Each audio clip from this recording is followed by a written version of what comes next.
Well, will you look at that? We got another update on Spider-Man Noir, and this time a potential major spoiler in regards to what Spider-Man Nicolas Cage will be playing. And as we talked about it, well, it's not Peter Parker, but it kind of is.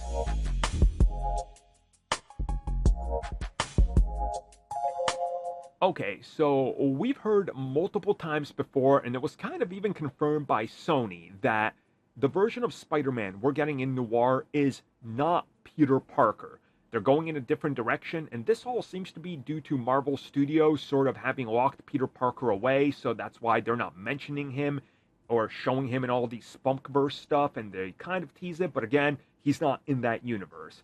And that is affecting Spider Man Noir. Now, Noir is a completely different series set in the 30s. It's a older Spider-Man who's way past his crime-fighting days and all that. He's kind of a PI and a detective, so they're still keeping some elements of Noir, but obviously shuffling it around to give us something fresh. And how do you freshen up Spider-Man and give us something we've never seen? By giving people a fan-favorite Spider-Man that they've wanted in live action for a long time.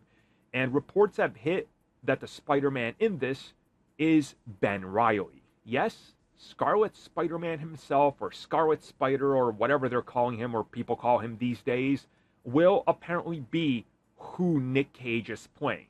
Now, of course, this is actually a very smart way to handle things, because I actually talk about this in one of the members' discussions we did as a bonus podcast topic, and we were talking about how they're not using Peter Parker. And I said, I bet you they're going to do something completely different and swerve us with a reveal that we're not expecting. And it's going to be something like, yeah, he used to be Peter Parker, but he changed his name. And I was hinting at the fact that it's probably going to be Ben Reilly.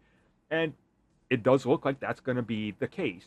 And this obviously gives them a different way to handle the situation where they can say, look, yeah, you were Peter Parker, you were Spider-Man, but you put that life behind you, maybe things got out of hand, you changed your identity, and now you're Ben Reilly. You're still Spider-Man, but you're way older now and you're past your prime.